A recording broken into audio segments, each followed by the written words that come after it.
दोस्तों, यदि आप भी अपनी लाइफ में कुछ नया सीखने की चाह रखते हैं तो इस चैनल को अभी सब्सक्राइब कर लें। दोस्तों, भगवान सूर्य देव को जल चढ़ाते समय भूल से भी ना करें। ये गलतियां पुराणों के अनुसार कहा जाता है कि दुनिया के सभी मनुष्य को स्नान करने के पश्चात भगवान सूर्य देव को अवश्य जल चढ़ाना चाहिए। दोस्तों, तांबे के लोटे से जल चढ़ाना बहुत ही अच्छा माना जाता है। जल के साथ अक्षत एवं फूल मिश्रित कर भगवान सूर्य देव को जल चढ़ाने से भगवान सूर्य देव बहुत ही जल्दी प्रसन्न होते हैं। जल को चढ़ाते समय सूर्य देव के मंत्र का उच्चारण भी करना चाहिए। इससे मन में पॉजिटिव ऊर्जा प्रवेश करती है। जिन लोगों का स्वास्थ्य अक्सर खराब होता है, यदि वे लोग हर सुबह स्नान करने के उपरांत भगवान सूर्य देव को जल चढ़ाते हैं तो उनको स्वास्थ्य से संबंधित जितनी भी समस्या होती है उन सभी का निवारण प्राप्त हो सकता है। बहुत से लोगों की कुंडली में सूर्य की दशा ठीक नहीं होती। इन लोगों को अवश्य ही रोजाना स्नान करने के पश्चात भगवान सूर्य देव को जल को चढ़ाना चाहिए। इससे उनके घर में जो भी खराबी है उसमें सुधार आ सकता है। सवाल यह है कि सूर्य भगवान को कैसे जल चढ़ाएं एवं कब जल चढ़ाएं। चलिए अब हम बात करते हैं कि भगवान सूर्य देव को जल चढ़ाते समय हमें किन बातों का ध्यान रखना चाहिए। यदि आप भगवान सूर्य देव को जल चढ़ाते समय यह गलतियां कर रहे हैं तो भगवान सूर्य देव को जल चढ़ाना और ना चढ़ाना एक समान है। आइए जानते हैं भगवान सूर्य देव को जल चढ़ाते समय होने वाली गलतियों के बारे में। हो सकता है कि इन्हीं गलतियों के कारण आपके रोजाना सूर्य देव को जल देने से भी आपको किसी भी तरह का कोई लाभ प्राप्त नहीं हो पा रहा है। परंतु दोस्तों, उससे पहले आपसे रिक्वेस्ट करते हैं कि वीडियो को लाइक अवश्य करिएगा, दोस्तों को शेयर कर दीजिएगा और यदि आपने अभी तक चैनल को सब्सक्राइब नहीं किया है तो चैनल को सब्सक्राइब करके बेल आइकॉन अवश्य दबा दें। सबसे पहली बात, पूर्व की ओर मुख रखें। भगवान सूर्य देव को सदैव पूर्व की रखकर जल चढ़ाना चाहिए। जल चढ़ाते समय उस जल के छींटे आपके पैरों के ऊपर नहीं पड़नी चाहिए। सदैव इस बात का ध्यान रखिए कि जहां से भी आप जल चढ़ा रहे हैं उस स्थान से भगवान सूर्य देव को जल देने वाले लोटे का जल आपके पैर में किसी भी हाल में नहीं गिरना चाहिए। यदि जल चढ़ाते वक्त आपके पैर में भी जल गिरता है तो ये अच्छी बात नहीं है, क्योंकि इससे सूर्य देव क्रोधित हो जाते हैं। आपके ऊपर किसी के अशुभ दृष्टि भी बढ़ सकती है। सूर्य देव को जल चढ़ाते समय सूर्य देव के इस मंत्र का जाप करें, ओम सूर्याय नमः। दूसरी बात, बिना स्नान किए जल ना चढ़ाएं। भूल से भी यह गलती ना करें। तीसरी बात, ताम्रपत्र का उपयोग आजकल प्लास्टिक रहा है। प्लास्टिक की किसी भी प्रकार की चीजों से भगवान सूर्य देव को जल बिल्कुल भी अर्पित ना करें। इसके अलावा स्टील, पीतल, कांच इत्यादि पत्रों का भी प्रयोग ना करें। भगवान सूर्य देव को जल चढ़ाने के लिए सदैव ताम्रपत्र का प्रयोग करना चाहिए। इसके पीछे वैज्ञानिक कारण यह भी है कि सूर्य देव की उष्णता से प्लास्टिक से कुछ जहरीली गैसें निकलती हैं जो हमारी सेहत के लिए भी अच्छी नहीं होती। चौथी बात, ब्रह्मा मुहूर्त में ही अर्पित करें जल। कोशिश ब्रह्मा मुहूर्त में ही आप भगवान सूर्य देव को जल अर्पित करें। ब्रह्मा मुहूर्त का समय अर्थात सुबह के 3 से 5 बजे का समय भगवान सूर्य देव को जल अर्पण करने का सबसे अच्छा समय माना जाता है। जल चढ़ाने से पूर्व आपकी नियमित क्रियाकलाप भी पूर्ण होनी चाहिए। आप स्वच्छ वस्त्र पहनकर ही सूर्य को अर्घ्य दें। ऐसा करने से 9 ग्रह की कृपा जल चढ़ाने वाले व्यक्ति के ऊपर सदैव बनी रहती है। पांचवी पश्चात, अक्षत एवं फूल अवश्य हो। भगवान सूर्य देव को चढ़ाते समय जल में अक्षत, रोली, फूल अवश्य होनी चाहिए। यदि आपके पास कुछ भी नहीं है तो अक्षत से काम चला सकते हैं, बस खाली सिर्फ जल चढ़ाएं। छठी बात, हाथ सिर के ऊपर रखें। सदैव अपने हाथों को सिर के ऊपर रखकर ही भगवान सूर्य देव को जल अर्पित करना चाहिए। जब जल की धारा भगवान सूर्य देव को अर्पित करते वक्त गिरती है तो उसी धारा से भगवान सूर्य देव को देखना चाहिए। कहा जाता है कि ऐसा करने से व्यक्ति के ऊपर भगवान सूर्य देव की कृपा बनी रहती है एवं व्यक्ति के मन में पॉजिटिव ऊर्जा भी प्रवेश करती है। 7वीं पश्चात, चप्पल ना पहने। भूल से भी आपके पैर में चप्पल नहीं होनी चाहिए। यदि आप भगवान सूर्य देव को चप्पल पहनकर जल अर्पण करेंगे तो वो आपसे रुष्ट हो जाएंगे और आपके जितने भी काम रुके हुए हैं वो सभी काम भी आगे नहीं बढ़ पाएंगे। इसलिए सदैव भगवान सूर्य देव को नंगे पैरों में रहकर ही जल अर्पित करें। 8वीं पश्चात, रविवार के दिन अवश्य जल चढ़ाएं। आप हर दिन सूर्य देव को जल चढ़ाएं या ना चढ़ाएं, परंतु रविवार के दिन सूर्य को जल अवश्य चढ़ाना चाहिए, क्योंकि रविवार का दिन सूर्य भगवान का दिन होता है। इस दिन को अवश्य ही हर व्यक्ति को भगवान सूर्य देव को जल अर्पित करना चाहिए। इससे यदि आपकी कुंडली में किसी प्रकार का कोई सूर्य से संबंधित दोष है तो वह दोष गुरु में परिवर्तित हो जाएगा। नवमी पश्चात सादा भोजन ले। यदि आप भगवान सूर्य देव को हर दिन जल चढ़ाते हैं तो इस बात का अवश्य ध्यान रखिए, रविवार के दिन मांस आहार का सेवन ना करें। लाल रंग की सब्जी, मसूर की दाल ना खाएं। यदि आप रविवार के दिन मिष्ठान ग्रहण करते हैं तो यह बहुत ही अच्छी बात है। रविवार के दिन लाल कपड़े भूल से भी ना पहने। अब बात करें उपायों के बारे में, तो रविवार का दिन भगवान सूर्य देव को ही समर्पित होता है। रविवार के दिन भगवान सूर्य देव की पूजा करना बहुत अधिक लाभदायी होता है। वैसे तो हमें प्रतिदिन ही भगवान सूर्य देव की पूजा करनी है, परंतु रविवार के दिन विशेष रूप से भगवान सूर्य देव की पूजा कर लेनी चाहिए। तो आपको एक तांबे का पात्र लेना है। उस तांबे के पात्र में आपको जल रखकर भगवान सूर्य देव को हर रविवार को अर्पित करना है। यदि आप प्रतिदिन नहीं कर पाते हैं तो रविवार को अवश्य करें।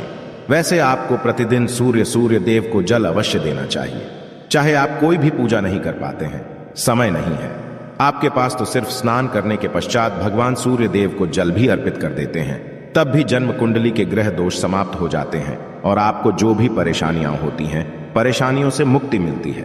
जब आप भगवान सूर्य देव को जल अर्पित करते हैं, गायत्री मंत्र का जाप करें। गायत्री मंत्र का जप आप यथासंभव कर सकते हैं। यदि आपके पास समय है तो 108 बार कर लीजिए, नहीं तो जितनी देर आप जल दे रहे हैं वहां पर खड़े होकर भगवान सूर्य देव के सामने 5 मिनट तक कर लीजिए। इससे आपको बहुत लाभ होता। गायत्री मंत्र का जप करने से, जैसे भगवान सूर्य देव को जल अर्पित करते समय जब हम गायत्री मंत्र का जप करते हैं तो हमारी नौकरी में यदि कोई बाधा आती है तो वह दूर होती है, नेगेटिव ऊर्जा दूर होती है। रविवार के दिन सुबह जब आप भगवान सूर्य देव को अर्घ्य देते हैं तो उसमें थोड़ा सा गुड़ मिला लीजिए। इससे क्या होगा? इससे आपकी सभी कामनाएं पूर्ण होंगी। यदि आप भगवान सूर्य देव को जल अर्पित करते हैं, उसमें थोड़ा सा गुड़ मिलाकर अर्पित करते हैं, आपकी सभी कामनाएं पूर्ण हो जाती हैं। भाग्य का साथ बहुत लोगों को नहीं मिलता है। बहुत से लोग कंप्लेंट करते हैं कि हमारा भाग्य हमारा साथ नहीं देता है। ऐसे में भाग्य का कारक माना गया है, प्रबल कारक माना गया है भगवान सूर्य देव को। तो जब आप भगवान सूर्य देव को सुबह जल देते हैं तो जल देते समय आपको गायत्री मंत्र का जप करना है, और उसके अलावा आपको भाग्य का साथ चाहिए तो रविवार के दिन गुड़ और चावल का दान करना अच्छा माना जाता है। गेहूं का दान भी आप कर सकते हैं। गेहूं और गुड़ का दान करना बहुत श्रेष्ठ माना जाता है और इसको करने से आपके सभी काम बनने लग जाते हैं। यदि आप यह दान करते हैं तो सूर्य देव की कृपा से आपके जो काम होते हैं, जो रुके हुए हैं, बनने लग जाते हैं। ये का साथ आपको प्राप्त हो जाता है। यदि आपके आत्मविश्वास में कमी आ गई है, पराक्रम में कमी आ गई है और आत्मविश्वास आपका कमजोर होता जा रहा है, तो ऐसे में आपको चाहिए कि रविवार के दिन माथे पर लाल चंदन का तिलक लगाएं। लाल चंदन जल में डालकर भगवान सूर्य देव को अर्घ्य दे दीजिए और अपने माथे पर भी आपको लाल चंदन का तिलक लगाना है। जब आप जल देते हैं भगवान सूर्य देव को, तब आप उसमें लाल चंदन डालेंगे। जब भगवान सूर्य देव को जल अर्पित करते हैं तो उसके पश्चात उस तांबे के पात्र में थोड़ा सा जो लाल चंदन है वो किनारे पर लगा होता है। जब हम कोई भी वस्तु डालकर अर्पित करते हैं तो किनारे पर थोड़ा सा लग ही जाता है। उस पात्र अनामिका उंगली में आपको लाल चंदन लेना है और इसे अपने मस्तक पर लगाना है। यदि आप यह प्रतिदिन करते हैं तो निश्चित बहुत शीघ्र आपके आकर्षण में वृद्धि होती है, आपके सभी काम बनने लग जाते हैं। आप यदि व्यापार करते हैं तो आप जिनसे भी डीलिंग करते हैं, जिनसे भी आपका व्यापार है, जिनसे भी आपका व्यापारिक रिश्ता है, बहुत मजबूत स्थिति में होता है। आपके मान सम्मान के साथ आपके आत्मविश्वास में भी वृद्धि होती है। सूर्य की कृपा पाना चाहते हैं तो लाल मसूर की दाल किसी ब्राह्मण को रविवार के दिन दान कीजिए। यदि आप किसी मन को लाल मसूर की दाल दान करते हैं तो इससे आपके जन्म कुंडली के ग्रह दोष दूर होते हैं। ये आप 7 रविवार कर लीजिए जैसे कि आप दान करते हैं। अब जैसे इस रविवार से अपने शुरू किया तो 7 रविवार लगातार कर देंगे तो आपको बहुत शीघ्र लाभ हो जाता है। ग्रह दोषों से मुक्ति मिल जाती है। रविवार के दिन गुड़ खाकर किसी काम पर लेना चाहिए। जैसे प्रातःकाल आप थोड़ा सा गुड़ खा लेते हैं तो इससे भगवान सूर्य देव बलि हो जाते हैं, और गुड़ और चावल से बनी हुई खीर यदि आप भगवान सूर्य देव को चढ़ाते हैं तो इससे दिल भी बहुत अच्छा हो जाता है। भगवान सूर्य देव को अर्पित करने के पश्चात आप यह खीर प्रसाद स्वरूप स्वयं ही खा सकते हैं और परिवार के सभी लोग खा सकते हैं। इससे आपकी तरक्की होती है, जीवन में आपको सफलता की प्राप्ति होती है। व्यापार हो, नौकरी हो, हर जगह आपको तरक्की मिलती है। और यदि आपके घर में कोई बीमार है बहुत समय से बीमार है तो उनसे कहें कि वो भगवान सूर्य देव को तांबे के पात्र में रोली और लाल फूल डालकर अर्पित करें। लाल फूल आप कोई भी ले सकते हैं। गुलाब का, गुड़हल का, जो भी लाल पुष्प उपलब्ध हो उसको तांबे के पात्र में डालकर थोड़ी सी रोलियां लाल चंदन डाल सकते हैं। ऐसा करने से सूर्य ग्रह बलि हो जाता है तो आत्मविश्वास बढ़ता है, आत्मा के कारक है सूर्य देव। और जब आत्मविश्वास बढ़ता है रोगों से मुक्ति मिलती है, नेगेटिव शक्तियों से छुटकारा मिल जाता है, दवाइयां शीघ्र ही काम करने लग जाती है। रविवार के दिन आदित्य हृदय स्तोत्र का पाठ जरूर करना चाहिए यदि आप चाहते हैं आपको सूर्य ग्रह का पूर्ण लाभ प्राप्त हो। चाहे आपकी जन्म कुंडली में सूर्य मजबूत स्थिति में भी हो तब भी रविवार को आपको आदित्य हृदय स्तोत्र का पाठ जरूर करना चाहिए। आदित्य हृदय स्तोत्र का पाठ यदि आप 3 बार करते हैं प्रतिदिन, फिर 3 बार रविवार को भी कर लेते हैं तो इससे भी आपके जीवन की परेशानियां दूर होती है। आपके मन में कोई भी काम ना हो, जैसे हमें शुरू में ही कहा, गुण चाहिए, संतान चाहिए, मान सम्मान चाहिए, आत्मविश्वास चाहिए, शिक्षा में सफलता चाहिए, नौकरी में सफलता चाहिए, सरकारी नौकरी चाहिए। जीवन में आपकी कोई भी समस्या हो, उस समस्या से मुक्ति पाने के लिए आपका आत्मविश्वास बली होना बहुत आवश्यक है। यदि आपके अंदर आत्मविश्वास होगा तो आप किसी भी मुक्ति पा लेंगे। और आत्मविश्वास की प्राप्ति तभी होती है जब सूर्य हमारी जन्म कुंडली में अच्छी स्थिति में होते हैं। एक बहुत ही अचूक उपाय हम आपसे शेयर करने वाले हैं, यहां आप अवश्य कीजिए। यदि आप किसी भी प्रकार से किसी भी समस्या से घिरे हुए हैं, कोई भी आपकी विशेष कामना है, तो यह उपाय अवश्य कीजिए। सूर्य को आप जब जल देते हैं तो जल देते समय जल में आपको एक बिल्वपत्र डालना है और इस बेलपत्र के साथ भगवान सूर्य को जल देना है। तो आप तांबे का पात्र ले लीजिए, उसमें थोड़ा सा गंगा जल डालें, थोड़ा सा जल डालें, थोड़ा सा रोली डालें और इसके साथ ही एक बेलपत्र डाल दीजिए।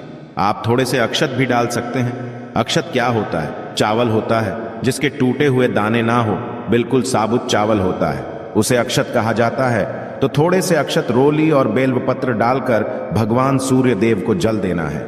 7 बार में आपको जल देना है। जैसा कि बता जाता है आपको 3 बार में जल देना चाहिए। रोक रोक कर एक ही पात्र का जल हम 3 बार में देते हैं। हमें बिल्वपत्र डालना है तो इस विशेष सामग्री की वजह से हम इस जल को 7 बार में भी दें। सत्य है तो आप रोक रोक कर उसे जल को, एक पत्र के जल को ही 7 बार में दीजिए। भगवान सूर्य देव को देखते हुए आपको मंत्र बोलना है, AUM हिम हिम हिम सूर्य नमः, AUM हिम हिम हिम सूर्य नमः। तो इस प्रकार से आप इस मंत्र को बोलते हुए यदि भगवान सूर्य देव को जल अर्पित करते हैं तो शीघ्र ही आपके मन की कामनाएं पूर्ण हो जाती हैं। आपकी जो भी कामना है भगवान सूर्य देव से कहे। थोड़े समय तक आप आदित्य हृदय स्तोत्र का पाठ कर सकते हैं। चाहे तो 1 बार या 3 बार या फिर 108 बार गायत्री मंत्र का जप कर लीजिए या भगवान सूर्य देव का कोई भी एक मंत्र जिसका आप 108 बार जप कर सकते हैं। अवश्य इस प्रयोग को करने के पश्चात कीजिए, इससे आपकी कामना बहुत शीघ्र पूर्ण जाती है। दोस्तों, आज की वीडियो में हमने सूर्य को मजबूत करने का उपाय बताया। सूर्य को मजबूत करना बहुत आवश्यक है। सूर्य आत्मा के कारक है और सबसे जरूरी है आत्मविश्वास का बलि होना। यदि हम जीवन में किसी भी प्रकार की सफलता पाना चाहते हैं तो बहुत जरूरी है कि आप भगवान सूर्य देव की आराधना कीजिए, प्रतिदिन कीजिए और रविवार के दिन विशेष रूप से कीजिए। आशा है कि आज की इस प्रस्तुति में बताई गई जानकारी आपको अच्छे से समझ आ गई होगी। वीडियो अच्छा लगा हो तो एक लाइक अवश्य कर दें। धन्यवाद वीडियो के अंत तक बने रहने के लिए।